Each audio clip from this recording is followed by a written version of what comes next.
Hello, students. Welcome to this YouTube channel. Now, in my previous lectures, I have discussed some of the informations of your LCC syllabus. That is, as I mentioned, this particular playlist and this particular channel is being dedicated to the courses that are in for the undergraduate students. Ultimately, I should say here that this particular video is being made for the post office. Now, as it is for BA and BCom LCC course for general students, so it will not be very helpful if I continue in the English, spontaneous form of English lecture. So I will mix English and Bengali at the same time. যেটা আগেও আমি বলেছি যে আমার এই ভিডিওগুলোর মধ্যে তোমরা কিন্তু আলটিমেটলি এই ভিডিওগুলো তৈরি করা হচ্ছে তোমাদের যাতে পরীক্ষাতে সাহায্য হয় সেই জন্যই। তো কারণ দেখতেই পাচ্ছ যে এগুলো সব সমস্ত ই লার্নিং মডিউলের মধ্যে পড়ছে এবং পোস্ট অফিস বা যেটাকে আমরা বাংলায় বলি ডাকঘর নাটক আর কি, রবীন্দ্রনাথের ডাকঘর খুব ফেমাস নাটক আর কি। তো আমি সেই নাটকের গল্পটা আমি এই লেকচারের মধ্যে বলবো না, কারণ আলটিমেটলি তোমরা টেক্সটটা পড়বে, তোমরা টেক্সটের সামারি পড়বে and you will get the story matter. And at the same time তোমরা যদি ইউটিউব সার্চ করো তোমরা হয়তো কয়েকটা ভিডিও পেয়ে যেতে পারো যেখানে তোমাদের এই ডাকঘর নাটকটাকে নিয়ে দেখবে ভালো করে হয়তো বলা রয়েছে বা পোস্ট অফিস নিয়ে বলা রয়েছে। Significantly, what I should say here, I will concentrate on the important questions and answers. তোমাদের দেখবে তোমাদের সিলেবাসের মধ্যে আমি আমার ফার্স্ট লেকচারের মধ্যে দেখিয়েছি কোন কোন টেক্সট গুলো নন ডিটেইল টেক্সট এবং কোন কোন টেক্সট গুলো ডিটেইল টেক্সট, এবং তোমরা জানো যে ডিটেইল টেক্সট থেকে তোমাদের 2 নাম্বার আর 5 নম্বরের প্রশ্ন আসবে এবং নন ডিটেইল টেক্সট থেকে তোমাদের 10 নম্বরের প্রশ্ন আসবে। যে কারণে এই পোস্ট অফিস এই তোমাদের সিসি 1 মানে এলসিসি 1 যেটা আর কি মানে সেমিস্টার 1 এর জন্য তোমাদের এখানে পোস্ট অফিস কিন্তু নন ডিটেইল টেক্সট, মানে সেখান থেকে 2 নাম্বার বা 5 নম্বরের কোনো প্রশ্ন আসবে না, তোমাদের আসবে 10 নম্বরের প্রশ্ন। যে কারণে আমি এই তোমার এই আমাদের ইউটিউব লেকচারের মধ্যে আমি তোমাদের যে টোটাল যে কোশ্চেন্স গুলো রয়েছে যেগুলো আমাদের কাছে মনে হচ্ছে যে important questions for your examination, সেই কোশ্চেন গুলোকে একটা একটা করে ডিরেক্টলি অ্যাড্রেস করব। তো চলো দেখে নিই আমাদের কোন কোন প্রশ্নগুলো এবারে আমাদের ইম্পর্টেন্ট বা কোন কোন প্রশ্নগুলো আমাদের এই পোস্ট অফিস থেকে পড়তে হবে। তুমি দেখতে পাচ্ছ যে এখানে 5টা প্রশ্ন মেনশন করা রয়েছে। কেন এই 5টা প্রশ্ন দেওয়া রয়েছে, কেন আরো বেশি প্রশ্ন দেওয়া নেই? তার মূল কারণ এগুলো সব 10 নম্বরের প্রশ্ন, সবকিছু সবকটা, এবং এই 5টা প্রশ্ন কিন্তু তোমাদেরকে মেনশন করা রয়েছে তোমাদের টেক্সট বুকের মধ্যে। কোনটা তোমাদের টেক্সট বুক? তোমাদের টেক্সট বুক হচ্ছে introduction to undergraduate English book 2। It was published from Cambridge University Press. এটা পুরোপুরি ভাবে এই বইটা dedicated for the LCC course two C. So ultimately আমার যেটা এখানে বলার সেটা হচ্ছে তোমাদের ইম্পর্টেন্ট কোশ্চেন্স গুলোর মধ্যে কি কি আছে দেখো। প্রথম প্রশ্নটা, consider the post office as a symbolic play অথবা অ্যালিগেরিক্যাল প্লে। সিম্বলিক মানে হচ্ছে তোমার যেটাকে আমরা বলি সাংকেতিক নাটক আর কি, আর অ্যালিগেরিক্যাল মানে রূপক ধর্মী নাটক। মানে গল্পটা কি আদেও যেটা দেখাচ্ছে সেটাই বলতে চাইছে নাকি এর সঙ্গে আরো কিছু বলতে চাইছে এক্সট্রা, ঠিক আছে? সেগুলো সবকিছু আমরা পরে ডিসকাস করব। এটা হচ্ছে প্রথম প্রশ্ন, যে consider the post office as a symbolic play or allegorical play. The second question is, describe the encounter between the dairyman and Amol. Now, প্রশ্নটার মধ্যে বুঝতে পারছো নিশ্চয়ই আমরা ছোট বয়স থেকে পড়ে এসেছি ডাকঘরের এই অংশটাকে নিয়ে, যেটাকে আমরা বলি অমল ও দইওয়ালা। এটা শুধুমাত্র একটা এনকাউন্টার নয়, এটা শুধুমাত্র একটা কনফ্রন্টেশন বলবো না, একটা শুধুমাত্র কথাবার্তা নয়, কিন্তু তার মধ্য দিয়ে দুটো চরিত্রের ফিলোসফি বা রবীন্দ্রনাথের ফিলোসফি কিন্তু আরো ভালোভাবে ডিসকাসড হয়েছে, ডেসক্রাইবড হয়েছে। সেই এনকাউন্টারটা বা সেই ডেসক্রিপশনটাই কিন্তু আমাদের এই টেক্সটের বা এই প্রশ্নটার মূল বিষয়বস্তু। কি বলছেন, কি বোঝাচ্ছেন সেই বলার মধ্য দিয়ে।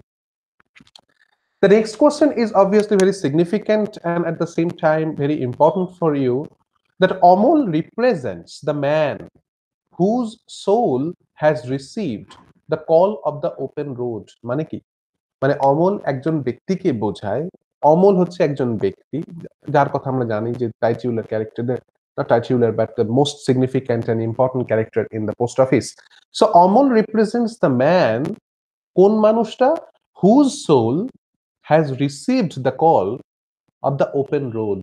চড়ুইবেতি, ওপেন রাস্তার আহ্বান পেয়েছে যে। আমি সবগুলো নিয়ে ডিসকাস করব, ডিফারেন্ট লেকচারসে আমি ডিফারেন্ট টপিকস গুলোকে নিয়ে ডিসকাস করব। তাই বলছে দেখো এখানে যে Amal represents the man whose soul has received the call of the open road. এই কথাটার ভিত্তিতে বলছে যে comment on the character of Amal in the light of this remark. মানে অমলকে চার দেওয়ালে আটকে রাখার জন্য নয়, অমলের আত্মা বা তার ভেতরটা অন্য একটা এই ওপেন রোডের একটা আহ্বান ছিল, কল ছিল, সেটার দ্বারা তার চরিত্রটা তৈরি হয়েছে। তাই বলছে এই বক্তব্যের নিরিখে অমলের চরিত্রটাকে ব্যাখ্যা করো। ঠিক আছে? The next question is comment on the symbolic significance of the title The Post Office. Post office নামটা কি শুধু পোস্ট অফিসকেই ডিনোট করছে, নাকি এর একটা কোনো সাংকেতিক দিক রয়েছে, কোনো সিম্বলিক একটা ওরিয়েন্টেশন আছে? So that is the significant question, because whenever you will asked the question that means comment on the symbolic significance of the title The Post Office, you have to focus on the basic orientation of the play. So ultimately মনে রাখবে তোমাকে কিন্তু 5টা question লিখতে হবে না, তোমার পরীক্ষায় একটা প্রশ্ন লিখতে হবে। তুমি টেক্সটটাকে কিভাবে পড়েছো, কিভাবে বুঝেছো, তোমার প্রত্যেকটা উত্তরের মধ্য দিয়ে কিন্তু সেটা প্রতিভাত হবে। মানে আলটিমেটলি এই যদি প্রশ্নটা আসে যে symbolic significance of the title the post office, এর মধ্যে কিন্তু টাইটেলের সিগনিফিকেন্স যেমন থাকবে, তেমনি post office as a symbolic play তারও কিন্তু রিলেশন চলে আসবে। বা যদি প্রশ্ন আসে post office as a symbolic play, তার মধ্যে কিন্তু টাইটেলটাও আসতে বাধ্য, ভাইস ভার্সা। আবার যখন তুমি পোস্ট অফিসের টাইটেলটাকে নিয়ে পড়বে যে symbolic significance of the title, তখন রবীন্দ্রনাথের বিশ্বচেতনা তার কোনো রেফারেন্স এর মধ্যে পাওয়া যাবে না, এটা কিন্তু কখনোই হবে না। সবকিছু কিন্তু ইন্টার রিলেটেড। তুমি পোস্ট অফিসের আনসার লিখতে পারবে অমলকে বাদ দিয়ে? সম্ভব নয়। তার মানে অমলের যে টেম্পারামেন্ট সেটাও কিন্তু তোমার আনসারের মধ্যে আসবে।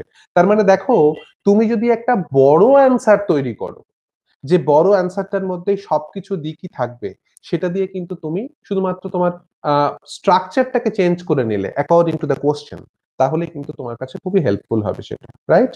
তো কি দাঁড়াচ্ছে এখানে?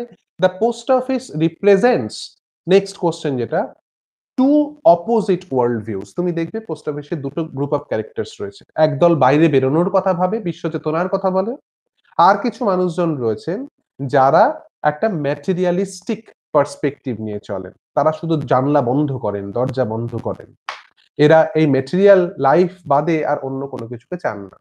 তাই একদল হচ্ছে ম্যাটেরিয়ালিস্টিক গ্রুপ, আর সেকেন্ড গ্রুপটা হচ্ছে ইমাজিনেটিভ গ্রুপ, মানে যারা কল্পনা প্রবণ মানুষ। তাই বলছেন এখানে দেখো, the post office presents two opposite world views, one materialistic and another imaginative, and then it says discuss with close reference to the characters।